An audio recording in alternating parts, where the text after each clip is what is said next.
Et j'ai vu, en fait, en l'espace de quelques jours, c'est-à-dire meeting de Villepinte, et honnêtement, c'est un vrai test politique, quoi. C'est même un crash test. S'il rate ce meeting, on peut imaginer que derrière, c'est terminé. Il faut que c'est, en tout cas, que ça va très mal finir.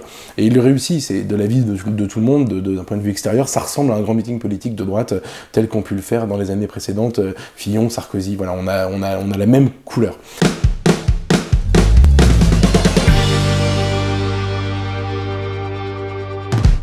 Tu as sorti une élection ordinaire il y a 4 ans. Tu sors cette fois Zemmour président. Donc Zemmour président, c'est une élection ordinaire avec un avant-propos expliquant comment et pourquoi tu en es arrivé à cette conclusion. Est-ce que tu peux rappeler simplement ce qui a poussé Zemmour en fait, à se présenter à l'élection présidentielle ? Bah, en gros, c'est une histoire qui commence en effet en 2015.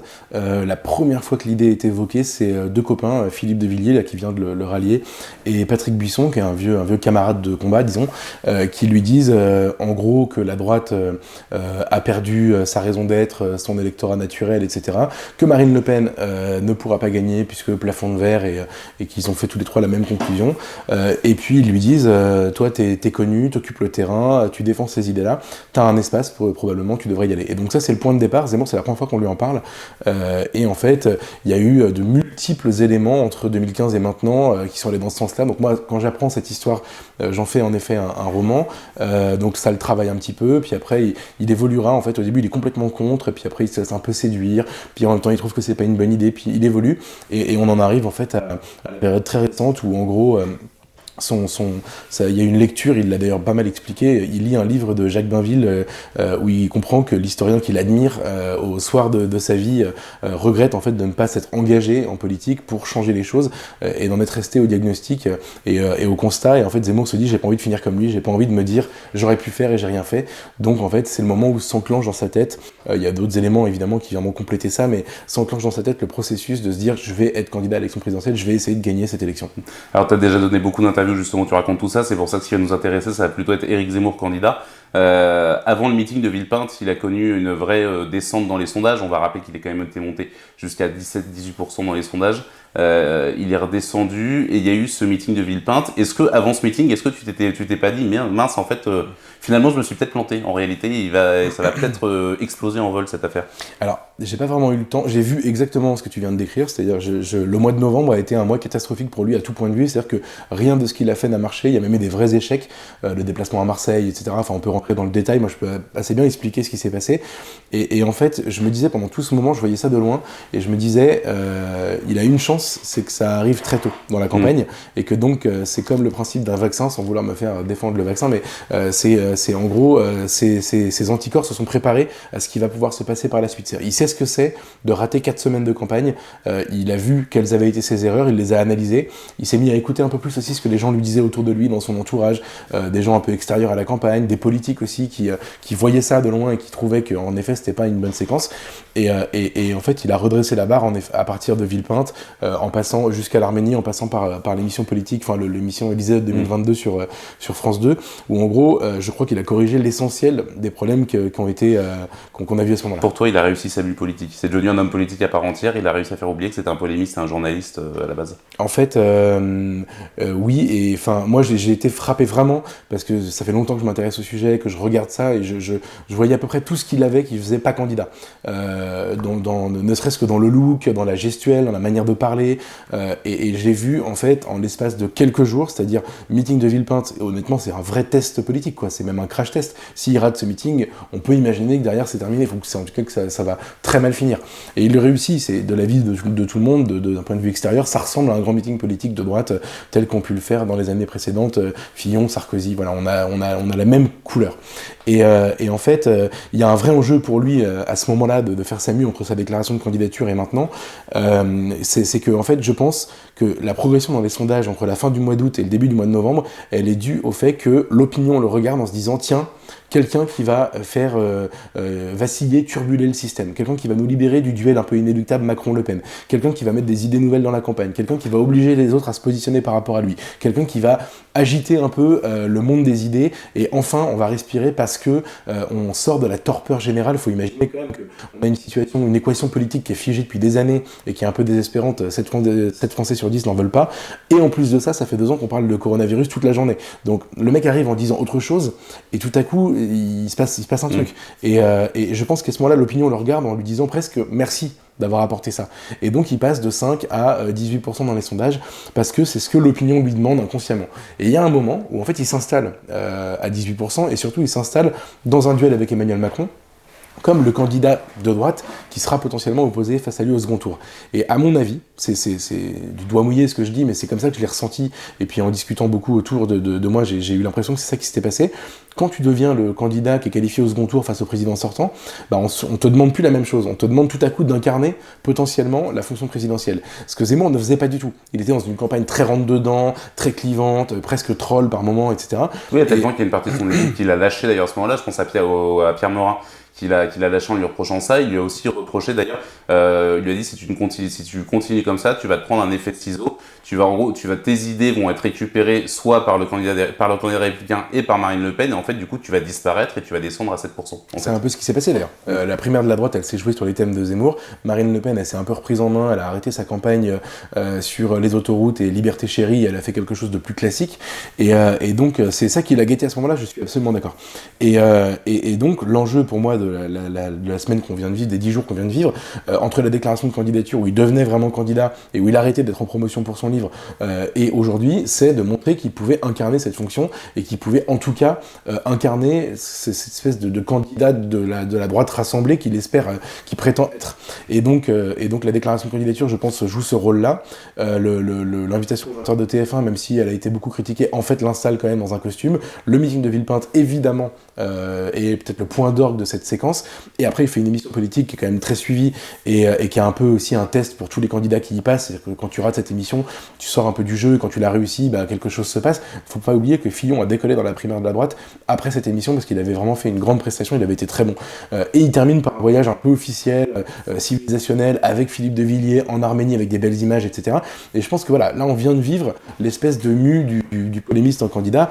Je sais pas si ça va tenir, ce dont je suis certain, c'est qu'il a compris que c'est ça qu'il fallait qu'il fasse, et que maintenant il sera plus le Éric Zemmour un peu turbulent qu'on a connu pendant l'automne. Justement, ce voyage en Arménie avec Philippe de Villiers, c'est assez amusant parce qu'on attendait Philippe de Villiers à Villepinte, finalement il n'y est pas allé. On a presque l'impression qu'il attendait la réussite du meeting avant de se prononcer. Il a avancé comme argument que le Puy du Fou, la prudence, etc. Comment faut expliquer ça, ce revirement de Philippe de Villiers ? Alors, bon déjà, c'est pas une surprise qu'ils le soutiennent, on sait qu'ils sont très amis. Ce soutien était attendu d'ailleurs, mais il y a eu quand même le pas en arrière avec le meeting de Villepinte, donc ça a un peu... Villepinte, c'est simple, Zemmour paye le fait d'avoir jeté le trouble dans son électorat, en fait, naturel. À ce moment-là, il baisse dans les sondages, il y a des gens qui s'apprêtaient à voter pour lui, qui disent finalement non, et Philippe de Villiers, en fait, est un bon baromètre de la droite zémorienne, en fait. Et à ce moment-là, il peut avoir des doutes, il trouve ça un peu bancal, il est plus du tout dans l'enthousiasme de la fin du mois d'octobre, et donc il se donne un peu de temps pour regarder, et ça vaut pas. Alors c'est utilisé évidemment par les médias comme finalement il est planté par ses amis, etc. En vérité, c'est intéressant, c'est un signal que Zemmour, je pense, a écouté d'ailleurs. Et après, pour bien connaître Philippe de Villiers, je sais très bien que quand il fait ce genre de choses, ça veut pas dire pour autant qu'il retire ni son amitié ni son estime pour Zemmour. Et il l'a prouvé. Je pense qu'il a été très énervé d'être utilisé par la presse comme un moyen de dire que Zemmour était en train de se foirer. Et donc du coup, il est venu prouver une semaine après, sans prévenir personne, qu'en réalité des gens n'avaient pas bien compris comment il fonctionnait. Et puis il y avait aussi quand même beaucoup de sens à cette présence en Arménie. En réalité, contrairement au déplacement à Londres ou au déplacement en Suisse de Zemmour, qui n'avait pas un sens politique énorme, du reste, c'était plus des déplacements de levée de fonds et de signature de bouquins que des vrais déplacements à caractère politique. Là, l'Arménie, il y a un énorme enjeu, quoi. C'est d'aller expliquer qu'en fait on vit une guerre de civilisation. La France est évidemment au cœur de ce conflit, mais en fait l'Arménie paye aujourd'hui le prix de cette guerre qui arrive chez nous. Et donc c'était le bon moment pour Philippe de Villiers pour le faire, pour expliquer ça et pour donner du sens à ce ralliement. Philippe de Villiers, Jean-Frédéric Poisson, deux ralliements en tout cas de politique, en tout cas c'est les premiers ralliements un petit peu de poids, et je mets quand même des guillemets au vu de leur pesée électorale. Il y en a beaucoup qui avaient parié, qui parient peut-être encore sur des ralliements de cadors, notamment des Républicains. Est-ce qu'aujourd'hui, avec l'élection de Valérie Pécresse en tandem avec Éric Ciotti, est-ce que selon vous ça peut toujours arriver ? Alors, Parce que c'est ça l'enjeu pour Éric Zemmour, en fait, finalement, c'est de rallier, c'est pas de faire cavalier seul. Il a l'image de quelqu'un qui s'écoute surtout lui-même. Est-ce qu'il va réussir à briser ça en ralliant dès le premier tour? Alors le vrai enjeu pour Éric Zemmour, c'est de récupérer les électeurs de cette droite-là, plus que les élus eux-mêmes. Mais ce qui est intéressant, c'est que en réalité, évidemment, les électeurs, quand ils voient que les élus bougent, ça donne une tendance, une indication, et ça peut motiver des gens à changer de vote. La situation aujourd'hui, c'est qu'en effet, contrairement à ce qu'on aurait pu penser, la droite tient relativement bien. Alors, en tout cas, les élus restent relativement soudés. Moi, j'ai une théorie là-dessus, c'est que je pense qu'en fait, l'enjeu du Congrès des Républicains n'était pas tellement de désigner un candidat qui pourrait gagner la présidentielle, mais avant tout un enjeu de survie collective. Quand je vois la manière dont se sont passés les débats, où ils n'arrêtaient pas de se donner des bons points, oui, Bertrand a raison, Valérie, tu es formidable, Michel, je t'aime beaucoup, etc. Ils ont passé leur temps à se congratuler.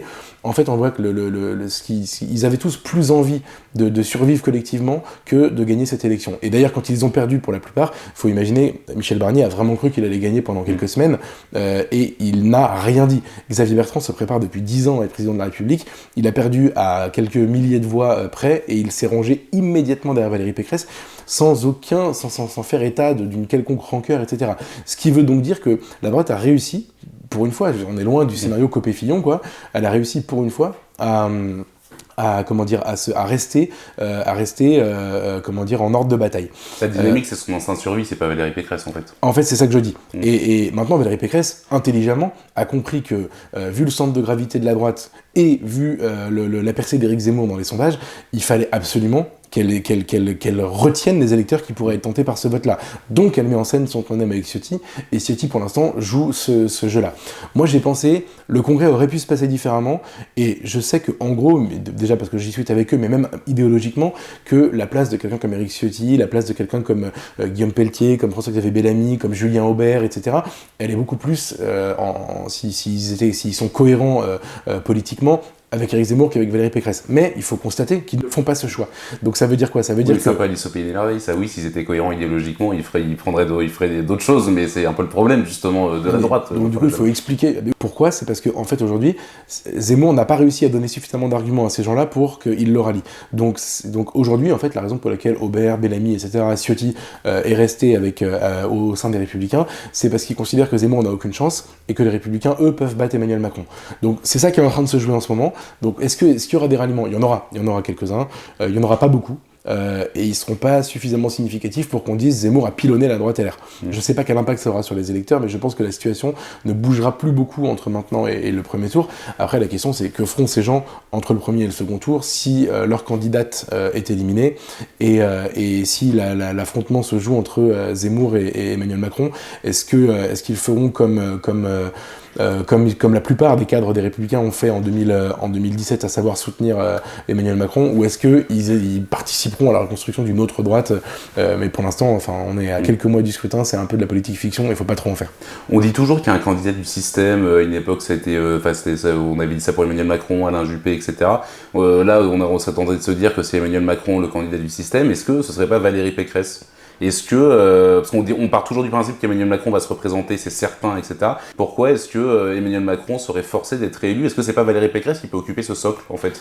Honnêtement, en fait, j'ai entendu cette théorie pas mal, et sur la non-candidature d'Emmanuel Macron, je ne vois pas ce qui pourrait pousser un président sortant, qui pour l'instant est donné de manière invariable en tête dans les sondages du premier tour, à ne pas se représenter. Je ne vois pas ce qui pourrait le motiver, enfin le faire renoncer. Premièrement, et deuxièmement, en plus, quand on voit l'offre politique alternative à Emmanuel Macron, en réalité, il a ses chances dans tous les cas de figure. Il a été donné une fois battu par Pécresse au second tour dans un sondage fait 3 jours après la primaire. Pour l'instant, il est encore vainqueur dans tous les cas de figure. Donc je ne comprends pas pourquoi on spécule sur le fait qu'il pourrait ne pas être candidat. Oui, il a fracturé le pays. Oui, il a des opposants extrêmement énervés contre lui. Oui, il suscite une vraie haine dans le pays. Mais en attendant, il reste quand même le candidat du bloc central qui, dans quasiment tous les cas de figure, pour l'instant, hein, ça peut bouger, est réélu. À sa place, je ne serais pas du tout inquiet en ce moment. Pour toi, Éric Zemmour, encore aujourd'hui, Éric Zemmour a plus de chances que Marine Le Pen d'arriver au second tour? C'est compliqué à dire. Il y a eu, en fait, ce que l'automne a prouvé, c'est que Zemmour a une capacité de mobilisation et de créer des dynamiques assez impressionnantes. Marine Le Pen, elle, pour l'instant, depuis que la pré-campagne a commencé, elle a géré un reflux, en fait. C'est quand même ça qui s'est passé. Elle a perdu 10 points entre l'été et maintenant. Et il faut lui reconnaître une chose, c'est que elle a réussi aussi à stopper une hémorragie à un moment où vraiment, moi en tant qu'observateur, je me disais comment ça va finir. Enfin, je veux dire, l'ambiance en interne était à la dépression. Bien sûr, on bien peut sûr. dire, ouais. Et elle a réussi quelque chose, c'est qu'elle a réussi à garder les catégories populaires qui pour l'instant ne s'intéressent pas à Éric Zemmour. Lui ne réussit pas à leur parler. Et elle a réussi à se stabiliser. Et encore une fois, ça s'est pas fait tout seul. Elle a vraiment intensifié ses déplacements dans la France périphérique dont personne ne parle. Elle a fait un joli coup en allant à Alençon quand il y a eu des émeutes là-bas. Enfin, je veux dire, elle s'est remise sur, entre guillemets, des fondamentaux. Elle n'a pas essayé d'élargir son socle vers l'électorat de gauche, etc. Et donc, du coup, elle s'est maintenue, elle est encore dans la course. Maintenant, la force d'Éric Zemmour par rapport à Marine Le Pen, c'est cette capacité d'attraction et de l'électorat RN et de l'électorat LR, c'est-à-dire qu'en fait, il est capable de parler aux deux. Et on voit bien d'ailleurs que sa dynamique s'est construite sur le décrochage d'une partie des deux blocs. Ce que Marine Le Pen ne fait pas. Marine Le Pen ne parle pas à l'électorat de la droite et elle a une capacité de mobilisation des abstentionnistes et des catégories populaires qui s'abstiennent beaucoup, mais guère au-delà, elle a une difficulté à aller parler aux électeurs des autres. Ça, c'est la première chose. Et la deuxième chose, c'est Zemmour a pour lui l'attrait, l'intérêt pour la nouveauté. Et ça, sa campagne, elle est très surprenante. Là, on a vécu des rebondissements. Le regard sur lui peut changer très vite. Et donc ça, vraiment, c'est quelque chose que Marine Le Pen n'a pas. C'est sa 3e élection. Et bon, elle l'aura plus d'ailleurs. Et Valérie Pécresse, pour l'instant, bénéficie post-primaire. Mais moi, j'aurais tendance à considérer quand même que les dynamiques post-primaire, il faut ne pas en tenir compte parce qu'elles s'arrêtent toujours. Et il faut voir Yannick Jadot aujourd'hui est sondé au même niveau qu'il l'était avant la primaire, avant de gagner la primaire. François Fillon a perdu beaucoup de points dans les sondages quand il a été désigné en 2016. Benoît Hamon a été donné à un moment donné autour de 20%, il a terminé à 6%. Enfin, les dynamiques post-primaires, c'est vraiment quelque chose de très artificiel qui souvent ne repose pas sur grand-chose. Et donc du coup, Valérie Pécresse, pour l'instant, bénéficie de l'aspect on l'a jamais vu candidate à la présidentielle, et puis les médias jouent aussi beaucoup sur le côté c'est une femme, c'est la première fois à droite, etc. J'ai tendance à penser que malgré tout, elle est dans le paysage depuis très longtemps et que l'intérêt de la nouveauté, l'attrait pour la nouveauté, sera moindre que chez Zemmour. Je pense que c'est ça ses atouts et c'est surtout son positionnement vraiment central à droite qui peut lui permettre mais l'effet ciseau dont tu parlais tout à l'heure est une vraie réalité. C'est-à-dire que soit il élargit à mort et donc ça peut donner ce qu'on a vu au mois de novembre ou octobre, où personne ne savait comment le prendre et rien ne le touchait, etc. Soit c'est dans l'autre sens, et il peut terminer en effet à 7, à 5%. Je pense qu'il n'y aura pas d'entre-deux dans cette campagne d'Éric Zemmour. C'est soit il monte très haut, soit il descend très bas, mais je pense qu'on ne connaîtra pas le 11% un peu hybride qu'on ne saura pas comment analyser. Ma dernière question, elle est très simple. Éric Zemmour et Marine Le Pen sont théoriquement censés débattre ensemble en février. Est-ce que pour toi c'est un match à mort? Est-ce que celui qui ressortira vainqueur de ce débat aura écrasé l'autre en tout cas, aura pris un réel ascendant sur l'autre qui va se retrouver dans les urnes au soir du premier tour? Le débat va être passionnant, mais je suis pas certain qu'il soit déterminant. Au sens où, en gros, je pense que ce qui se joue, et le vrai enjeu du combat entre Zemmour et Marine Le Pen, il est ailleurs. Je pense que celui qui va tuer l'autre, c'est celui qui va avoir l'électorat populaire. On voit que Zemmour parle à une certaine partie de la bourgeoisie, ce que Marine Le Pen ne fait pas. En revanche, elle est très forte dans la catégorie populaire, et lui, pas du tout. Si elle réussit à maintenir ce socle, probablement elle sera devant Éric Zemmour.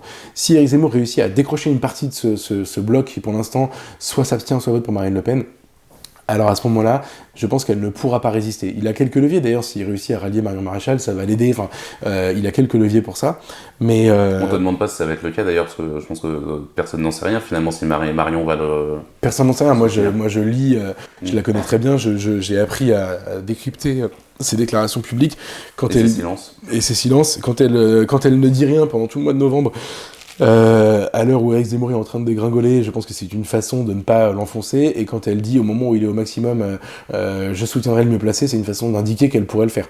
Maintenant voilà, lui il a quelques leviers pour essayer de décrocher l'électorat populaire.